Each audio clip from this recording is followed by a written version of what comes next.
Welcome back दोस्तों। Voting के दौरान एस्केप फ्रॉम प्रिटोरिया को ही ज्यादा वोटिंग मिली है और हाँ, इसके बाद 9 मूवी का भी एक्सप्लेनेशन जरूर आएगा। तो दोस्तों, जब मैं ये मूवी देख रहा था तो इसके सीन्स और इसकी स्टोरी मुझे जानी पहचानी सी लगी थी।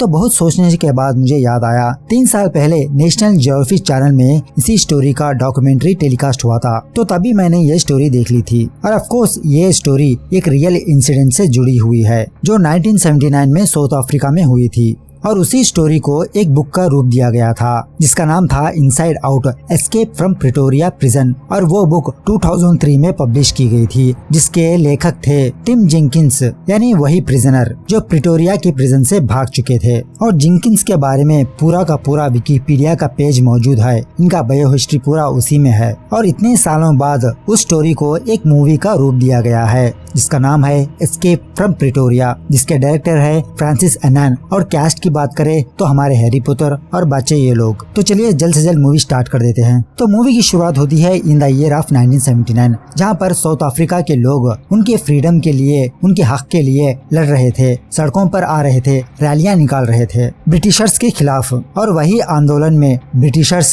कई सारे साउथ अफ्रीकन को अपने गोली का निशान बना चुके थे। और उसी वक्त एक ऑर्गेनाइजेशन फॉर्म हुआ था जिसका नाम था ANC, यानी अफ्रीकन नेशनल कांग्रेस। और उसी ऑर्गेनाइजेशन में ये दोनों मेंबर है, टिम जेंकिंस और उसका साथी स्टीफन ली। और ये दोनों यहाँ पर उनके कुछ पॉम्पलेट्स बांटने के लिए आए हैं। और वो पॉम्पलेट बांटने का अंदाज कुछ अलग ही रंग का होता है, यानी एक बैग में ये पॉम्पलेट्स रखे थे और उन पॉम्पलेट्स के नीचे एक बॉम्ब भी छुपा हुआ था। यानी ये लोग एक बॉम्ब के थ्रू उन पॉम्पलेट्स को स्प्रेड करना चाहते थे। तो उसी तरह कुछ बैग्स इधर उधर ये लोग वहाँ पर रख देते हैं। तो वो बैग्स रखने के बाद जेंकिंस स्टीफन से कहता है, चलो यहाँ से निकलो, अब हमारा काम हो चुका है। लेकिन स्टीफन कहता है, थोड़ी देर रुकते हैं, यहाँ का तमाशा देख के जाते हैं। तो उसी में वो बॉम्ब्स फटना शुरू होते हैं, यानी वो बॉम्ब्स हार्मफुल नहीं होते। यानी सिंपल से ये दोनों अपने ऑर्गेनाइजेशन को स्प्रेड करना चाहते थे, लेकिन वो चीज वहाँ पर बैन थी। तो इन्होंने गवर्नमेंट के खिलाफ काम किया है, तो इसके लिए इन दोनों को पुलिस अरेस्ट कर लेती है।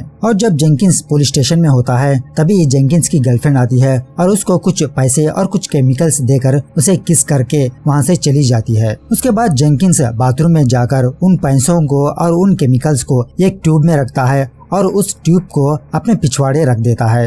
अब समझ रहे हो ना मैं क्या कह रहा हूँ, ताकि उन चीजों को वो जेल में यूज कर सके। तो रूल के हिसाब से इन दोनों को कोर्ट लाया जाता है, जहाँ पर जज टिम जेंकिंस को 12 साल की सजा देता है और स्टीफन ली को 8 साल की सजा देता है। तो इसी बीच में स्टीफन वहाँ से भागने की कोशिश करता है, लेकिन पुलिस उसे पकड़ लेती है और बहुत बुरी तरह से पीट देती है। उसके बाद वहाँ से इन दोनों को प्रिटोरिया प्रिजन लाया जाता है, जहाँ पर ये कैप्टन इन दोनों को कुछ रूल्स बताता है। और यहाँ पर मैं ये बात बता दूं, प्रिटोरिया का प्रिजन बहुत सिक्योर एरिया है, उस प्रिजन से भागना नामुमकिन का काम है। लेकिन फिर भी जेंकिंस ने वो काम कर दिखाया। तो एक्चुअली में उनके सेल को जाना होगा तो कई सारे दरवाजों से गुजरना पड़ेगा और उसी में से ये एक दरवाजा है, यानी ये एक इलेक्ट्रिकल दरवाजा है। और जेंकिंस इस दरवाजे को गौर से देखने लगता है और उसके बाद जेंकिंस को और स्टीफन को अलग अलग सेल में डाल दिया जाता है। और यहाँ पर भी एक दिक्कत है, यानी हर एक सेल के 2 दरवाजे होते हैं, एक ग्रिल का और एक लोहे का। अगर इनको बाहर आना होगा तो ये 2 दरवाजे ओपन करना ही पड़ेगा। तो वो दोनों सेल के अंदर एंटर होने के बाद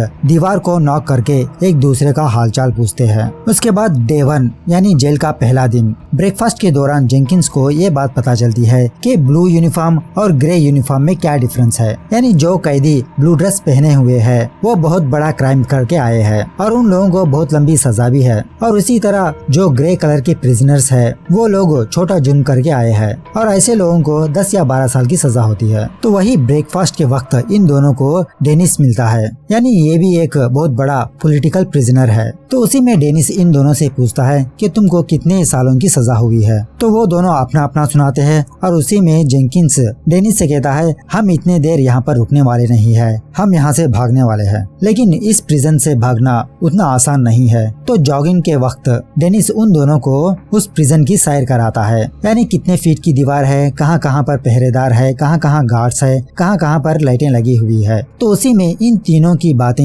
लियोनार्ड सुन लेता है और इन दोनों की हेल्प करना चाहता है। और उसी में लियोनार्ड उन दोनों को कहता है पहले भी कई सारे लोग इस प्रिजन से भागने की कोशिश की थी, लेकिन वो लोग नाकामयाब रहे। तो उसी तरह ये तीनों एक टीम बन जाते हैं, यानी लियोनार्ड भी इस प्रिजन से भागना चाहता है। तो उसी दिन जेंकिंस अपने पिछवाड़े से वो ट्यूब निकालता है और उन केमिकल्स को डेनिस को देता है और डेनिस और कुछ केमिकल्स बनाकर एक पेस्ट तैयार करता है। तो इसी तरह दिन गुजरते गुजरते 23 दिन गुजर जाते हैं और इन 23 दिनों में जेंकिंस अपने सेल के लॉक को घूरता रहा और इसी तरह जेंकिंस के दिमाग में कई सारे आइडियाज आते रहे और कई सारे आइडियाज फेल होते रहे। तो उसी दिन रात जेंकिंस एक पेपर लेकर और उसे फोल्ड करके उस पेपर को उस सेल के लॉक में अंदर रखता है, यानी उसका मेजर मापने के लिए, यानी वो लॉक कितना डेप्थ है ये मालूम करने के लिए। और दूसरे दिन जेंकिंस अपना आइडिया इन दोनों को सुनाता है। वो कहता है मैं लकड़ी की चाबी बनाऊंगा और उन चाबियों के जरिए से हम यहाँ से बाहर निकल जा सकते हैं।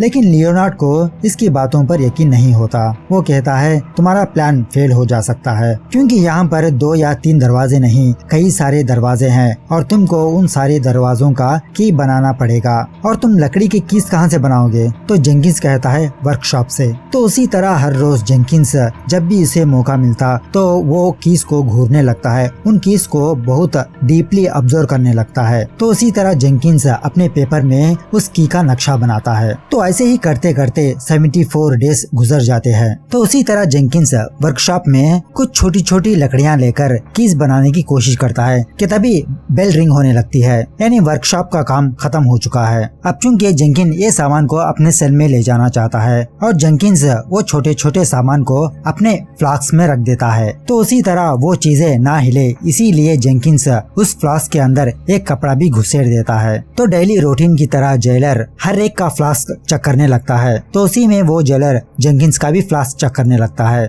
और वहीं पर वो फ्लास्क हिलाने भी लगता है। कपड़ा टाइट होने के कारण वो चीजें नहीं हिलती। तो लकीली जेंकिंस उन चीजों को लेकर अपने सेल में चला जाता है और अपने सेल में ही जेंकिंस उस की को बनाना शुरू करता है। तो आखिरकार वो बना भी लेता है और उसी तरह जेंकिंस वो की को ट्राई भी करता है और लकीली वो दरवाजा यानी वो ग्रिल का दरवाजा ओपन हो जाता है। लेकिन यहाँ पर एक दिक्कत है, उस ग्रिल के दरवाजे के बाद और एक लोहे का दरवाजा है और उस दरवाजे को अंदर से नहीं सिर्फ बाहर से ही ओपन किया जा सकता है। तो उसी तरह ब्रेकफास्ट के दौरान जेंकिंस उन दोनों को ये बात बताता है कि मैंने सक्सेसफुली वो ग्रिल का दरवाजा तो ओपन कर लिया है, लेकिन मुझे बाहर का दरवाजा ओपन करना है। तो उसके बाद उसी तरह जेंकिंस उस की को भी बना लेता है। तो इसी तरह यहाँ पर 100 डेज हो चुके हैं। तो अब बारी है उस की को टेस्ट करने की। तो इसी तरह यहाँ पर लियोनार्ड दूर पर पहरा दे रहा होता है। तो यहाँ पर जेंकिंस और कुछ प्रिजनर्स उनके कॉरिडोर की सफाई करते रहते हैं और उसी में मौका देखकर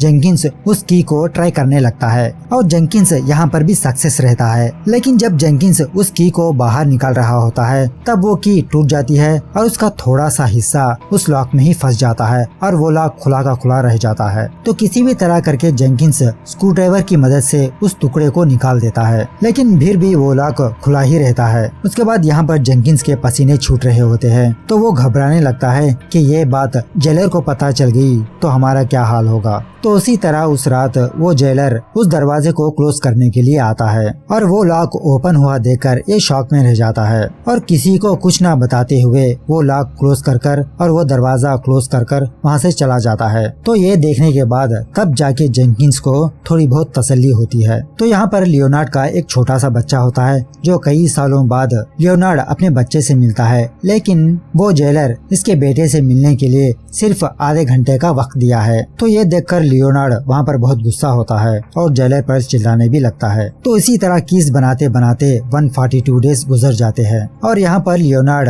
अपना एक आइडिया देता है, यानी उस की को हम एक थ्रेड की मदद से ओपन किया जा सकता है। लेकिन ये आइडिया सुनकर जेंकिंस कहता है हम उस की को सक्सेसफुली उस लॉक में इंसर्ट तो कर सकते हैं, लेकिन घुमा सकते नहीं। तो इसी तरह ये तीनों डिस्कस करते रहते हैं कि तभी जेलर वहाँ पर आता है और इन तीनों की बातें सुन लेता है और इन तीनों को पूछता है तुम क्या बातें कर रहे थे। तो वो तीनों बताते हैं बस हम ऐसे ही बात कर रहे थे, कुछ खास इम्पोर्टेंट नहीं। कि तभी स्टीफन को ये आइडिया आता है, यानी एक स्टिक की जरिए से हम खिड़की के थ्रू उस लॉक तक पहुँच सकते हैं। लेकिन फिर यहाँ पर दिक्कत है उस की को घुमाने की। तो उसी तरह जेंकिंस अपने वर्कशॉप में काम करता रहता है, तब उसे इस मशीन को देखकर एक आइडिया आता है। तो इसी तरह जेंकिंस उस मशीन को देखकर अपना आइडिया एग्जीक्यूट करता है, यानी वो एक स्टिक के जरिए से एक मैकेनिज्म बनाता है जो घूम सके। तो उसी तरह उसी रात जेंकिंस अपने प्लान को ट्राई करता है और खिड़की के थ्रू वो दरवाजा ओपन भी कर लेता है। लेकिन जब उस की को बाहर निकालने की बारी आती है तो वो की उस स्टिक से जुदा होकर नीचे गिर जाती है। तो वो देखकर जेंकिंस बहुत घबरा जाता है और एक च्युइंगम की मदद से बहुत मुश्किल से उस की को हासिल कर लेता है। और सुबह ब्रेकफास्ट पर जेंकिंस उन दोनों को बताता है कल रात के इंसिडेंट से मेरे हाथ अभी भी कांप रहे हैं। लेकिन किसी भी तरह वो आइडिया सक्सेसफुल रहा। अब चूंकि जेंकिंस उन कीज को अपने पास तो नहीं रख सकता, तो उन कीज को जगह जगह पर छुपाते रहता है, कभी मिट्टी में कभी वर्कशॉप में। तो इसी तरह जेंकिंस एक दिन वो 2 दरवाजे भी ओपन कर लेता है। तो इसी तरह जेल में 206 दिन गुजर जाते हैं। तो उसी प्रिजन में एक अफ्रीकन इंसान भी होता है। तो जब वो अफ्रीकन कचरा फेंकने जा रहा था तो जेंकिंस उस आदमी को बुलाकर इशारों से एक पेपर मंगवाता है। ये पेपर क्या है आपको आगे पता चलेगा। तो उसके बदले में ये अफ्रीकन जेंकिंस से एक सिगरेट पैकेट और एक सोप मांगता है। तो इसी तरह जेंकिंस छुपते छुपाते उस कचरे के डिब्बे के नीचे एक सोप और एक सिगरेट पैकेट चिपका देता है च्युइंगम की मदद से। तो इसी तरह वो कचरे के डिब्बे में वो पेपर भी मौजूद होता है। तो जेंकिंस वो पेपर को अपने पास रख लेता है। तो इसी तरह प्लान बनाते बनाते 296 डेज गुजर जाते हैं और इस प्लान को एग्जीक्यूट करने के लिए पहले ये दोनों बाहर आते हैं, यानी जेंकिंस और लियोनार्ड, और वो दोनों 1 बाय 1 दरवाजा ओपन करते रहते हैं और वहाँ से बाहर जाते रहते हैं। कि तभी उनको इस पहरेदार की आने की आहट होती है। तो इससे छुपने के लिए ये दोनों एक छोटे से स्टोर रूम में छुप जाते हैं और इस स्टोर रूम के दरवाजे को अंदर से कोई हैंडल नहीं होता, सिर्फ एक छोटा सा बोल्ट होता है। तो लियोनार्ड उस छोटे से बोल्ट को पकड़े हुए रहता है। तो ऐसे ही सीन्स मैं देखता रहा तो मेरे भी पसीने छूट रहे थे यार। बहुत एज पे चलती है मूवी। तो इसी तरह जेंकिंस बहुत सारे कीस बनाई हुई होती है। तो इन्हीं कीस को चेक करने के लिए ये दोनों बाहर जाते हैं। तो उसी तरह वो पहरेदार वापस आ रहा होता है तो ये दोनों फिर से अपने सेल में चले जाते हैं और जेंकिंस उन कीस को टुकड़े टुकड़े करके अपने मग में रख देता है, यानी कई सारे टुकड़े मिलाकर एक की बनती है। तो सोचो आप इसने कितने कीस बनाए हुए होंगे। तो दूसरी सुबह कैप्टन जेंकिंस के रूम में आता है और उस पर चिल्लाने लगता है क्योंकि वो सुबह नहीं उठा बेल मारने के बावजूद भी। तो उसी में जेंकिंस कैप्टन को सॉरी बोलता है और बार बार सॉरी बोलने लगता है। तो वो कैप्टन जेंकिंस के सेल की तलाशी लेता है। तो उसी में उस कैप्टन को एक की का छोटा पार्ट मिलता है। तो वो कैप्टन जेंकिंस से इस की के बारे में पूछता है आखिरकार ये क्या है। तो जेंकिंस कैप्टन को बताता है ये सिर्फ एक फोटो स्टैंड है, देखो ऐसे रखते हैं। तो ये आइडिया देखकर कैप्टन जेंकिंस को कहता है बहुत ही घटिया आइडिया है तुम्हारा। तो उसी में कैप्टन जेंकिंस को वार्न करता है कि कुछ न कुछ जरूर है और वो मैं पता करके रहूंगा। उसके बाद कैप्टन जब वहाँ से चला जाता है तो जेंकिंस बहुत गहरी सांस लेता है और वो सोचता है बाल बाल बच गया। तो उसके बाद जेंकिंस उन की पार्ट्स को अपने पास नहीं रख सकता, तो वो कई कई जगह पर उन कीज को छुपाने लगता है, कभी लाइब्रेरी में, कभी लॉन्ड्री में, कभी इधर कभी उधर। तो इसी तरह एक दिन ये तीनों भी अपने सेल से बाहर आते हैं और इसी तरह ये तीनों 1 बाय 1 कीज चेक करने लगते हैं। यानी इन दोनों का हर रोज रात यही काम होता है कि वो अपने सेल से निकले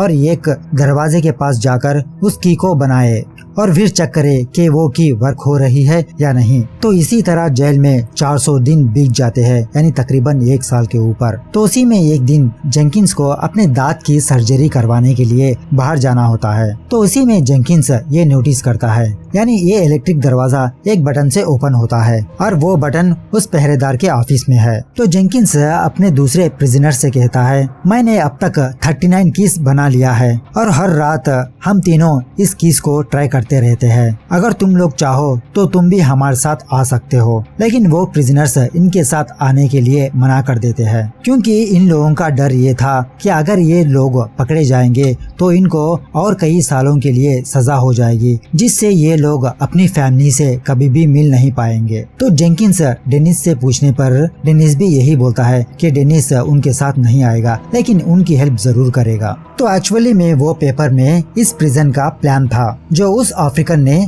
जेंकिंस को दिया था। तो उसी में जेंकिंस भी वो प्लान अपने दो साथियों को भी दिखाता है। तो अब बारी है लास्ट फाइनल स्टेज की, यानी उस प्रिजन से भागने की। और मौका देखकर ये तीनों अपने प्रिजन से बाहर आते हैं। तो उसी में जेंकिंस डेनिस के पास आकर एक लास्ट बार उसे बाहर आने के लिए कहता है, लेकिन फिर भी डेनिस जेंकिंस को मना कर देता है। वो कहता है तुम लोग जाओ, लेकिन मैं तुम्हारी हेल्प जरूर करूंगा। और उसी में ये तीनों चड्डी और बनियान में बाहर जाते हैं और एक जगह पर आकर सिविल ड्रेस पहन लेते हैं, ताकि बाहर जाने के बाद लोगों को शक ना हो। तो यहाँ पर एक पहरेदार होता है, तो उस पहरेदार का ध्यान भटकाने के लिए डेनिस अपने सेल की लाइट खुद फोड़ देता है, जिसकी वजह से वो सारे सेल की लाइट चली जाती है और बचे प्रिजनर्स उस पहरेदार को जोर जोर से बुलाने लगते हैं। वो आवाज सुनकर वो पहरेदार उनके पास जाता है। तो उसी में मौका देखकर लियोनार्ड उस इलेक्ट्रिकल दरवाजे को भी ओपन कर देता है। तो उसी तरह ये तीनों एक लास्ट दरवाजे के पास जाते हैं। यानी इन 400 दिनों में ये तीनों लोग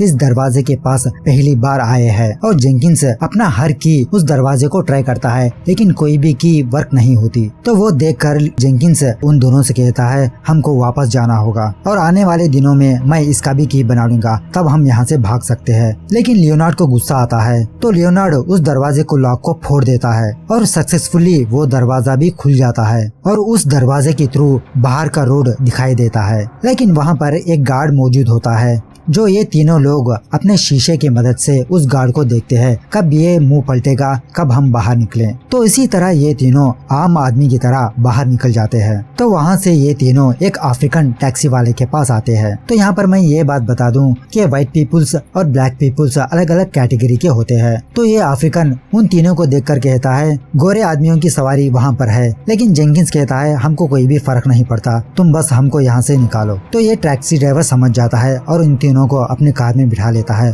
और ये तीनों प्रिटोरिया की नाक से गुजर जाते हैं। तो यहाँ पर जेलर इन तीनों के सेल्स को चेक करता है, लेकिन वो तो कब का भाग चुके हैं। तो जेलर की ऐसी हालत देखकर डेनिस और बाकी प्रिजनर्स इस पर हंसने लगते हैं। तो यहाँ पर भी टैक्सी में ये तीनों बहुत खुश होते हैं और खुशी के मारे ये तीनों चिल्लाने लगते हैं। और उसी में जेंकिंस इस की को अपने पास रखता है और ये की अभी भी जेंकिंस के पास ही है। तो साउथ अफ्रीका की हिस्ट्री में ये पहला एस्केप है और बहुत जीनियस तरीके से जेंकिंस उस प्रिजन से बाहर निकल आया और वो तीनों साउथ अफ्रीका का बॉर्डर क्रॉस कर लेते हैं और वहाँ से लंदन जा पहुँचते हैं। वहाँ पर वो तीनों ANC ज्वाइन कर लेते हैं, यानी अफ्रीकन नेशनल कांग्रेस। तो उसके बाद डेनिस अपनी सजा पूरी कर अपने फैमिली के साथ मिल जाता है। और जेंकिंस जिस दिन अपने जेल से भागा था, तो पुलिस जेंकिंस की गर्लफ्रेंड को अरेस्ट कर लिया था और उसे 9 दिन तक अपने कस्टडी में रखा था। और उसके बाद जेंकिंस अपनी गर्लफ्रेंड को कभी नहीं देखा। और यहाँ पर ये बात आप जानते ही हो, in the year of 1994 Nelson Mandela south Africa के प्रेसिडेंट बने थे और वो दिन बहुत हिस्टोरिकल डे भी था। और यहाँ पर ये मूवी दी एंड होती है। तो डायरेक्टर हमको रियल फेसेस दिखाने लगता है। मैंने ऑलरेडी इन लोगों के फेस देख चुका हूँ। तो ये है टिम जेंकिंस और ये है स्टीफन ली और ये है डेनिस। तो दोस्तों ये थी आज की मूवी। मिलते हैं अगली वीडियो में, तब तक take care, bye bye, see you soon.